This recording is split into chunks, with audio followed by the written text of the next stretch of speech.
Hi guys, and welcome back to my YouTube channel. So I'm going to be doing a little story time today on something that happened on my way to university. So I basically, in other words, saved this woman's life. So it's like rush hour now. It's like early morning, about 8 o'clock. So I have to get a first train and then I have to get my connecting train. So I have to go to Clapham Junction in order to get that connecting train. So as we've all got off the first train, you know how everyone is in the morning, everyone's just running in big groups, up, down, left, right. So I'm now running up the stairs and there's this guy in front of me. And I can see he's going towards the same platform that I'm going to. So I'm thinking, all right, cool. So I'm just running behind, I've got my bag, and I'm just slow in general. So I'm trying to run and he's all in front of me and everyone's just everywhere. So we've now got to the platform and I can see him. So he's on the next set of stairs. So then by that time, I'm stuck with people coming up the stairs. So I'm thinking, oh, I'm gonna miss my train. And it's you know when you hear the little sounds that the trains make when they're going to shut the door. So I'm just thinking, oh, whatever, missed my train. So he's now being stopped by a bunch of people because I'm assuming the train is late, so people are also still getting off the train. So this lady is now in front of the train doors, right? And she's speaking to this, you know, the ones that blow the whistles, train people on the platform. So she's now speaking to one of those people. So this guy is now stopped and let some other people get off the train. So he's now thinking, to be honest, I don't know what he's thinking. So he's now run to the other doors and he's now pushed this woman. And all you can hear, and by that time, I'm at the bottom of the stairs, so all you can hear is just a massive smack. And in my head, I'm just thinking, just please, just not be anything serious.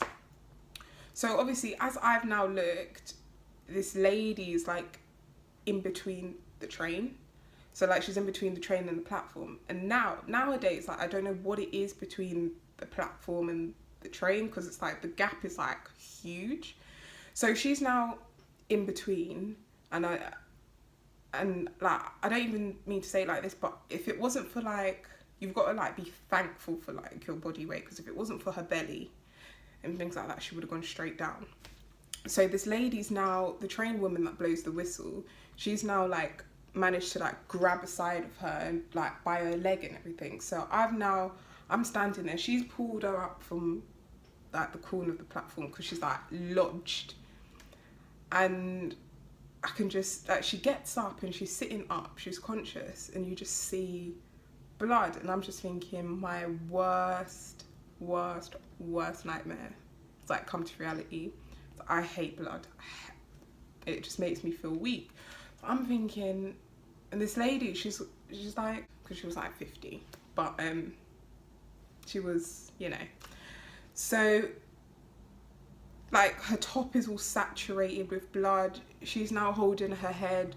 So I'm just thinking, I can't get on the train. So the guy that's now pushed her, he's standing on the train, and everyone's shouting to him, get off the train, get off the train. So I'm standing there, I'm why are you on the train? He's just standing there staring at me I'm speaking a completely different language. So the train driver, I don't know how, train driver didn't realise exactly what was going on. As we've now moved the woman from the platform edge to the stairs, the train's now gone on its way. So I've now missed my train for uni and having to deal with the casualty. So yeah, so we've now moved her to the stairs and she's on the stairs. So she moves her hand from her head and it's just so much blood. And then you can just see something just sticking out from the side. So I'm just thinking to myself, what am I going to do? And I'm first day trained, so it's not I can say to myself, all right, cool, I can just walk away.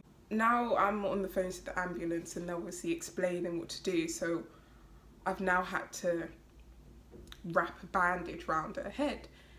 And I'm just thinking, I don't even want to be touching this. I don't want to be near this. Like, it's just not me. So obviously I'm on the phone to the ambulance asking if there's any like obstruction, if there's anything sticking out of her head, things like that. So I'm obviously explaining, yeah, etc. She's like, don't wrap the bandage so tight, but wrap it enough that it will stop the bleeding. And I'm in a panic, and I'm just thinking to myself, like, I can't let this woman like die on me, or I don't know. So, and she didn't even speak English, she was Spanish. So that was like another barrier, because she couldn't understand a word of English. Like, I tried my little Spanish skills, but didn't work. So yeah, so after that, we've now had to like get her water. She's kind of like dazing in and out, like she's just gone white. So I've managed to put the bandage on her head. She's gone so pale.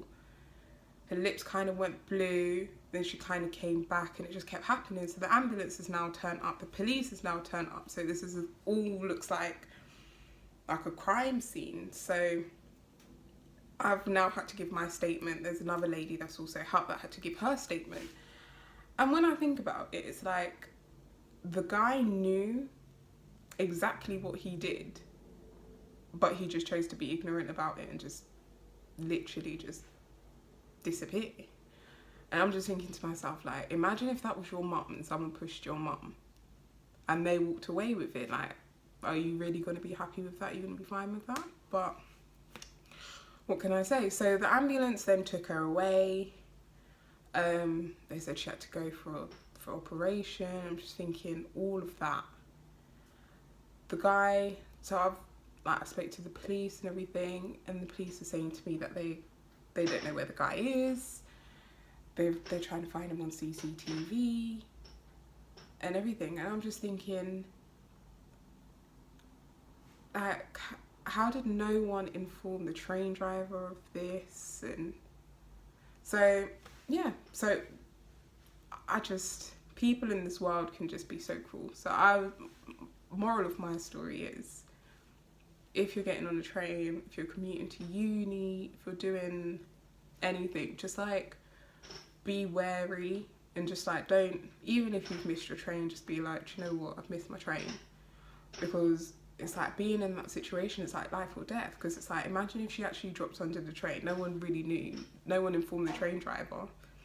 The train could have just went straight over, but it didn't. And I hope that the lady's okay.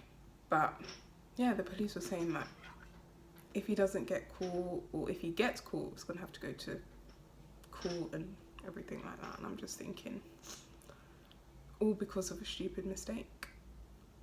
But yeah, that was my story time. So I hope you guys enjoyed it, and subscribe, and I will see you guys soon.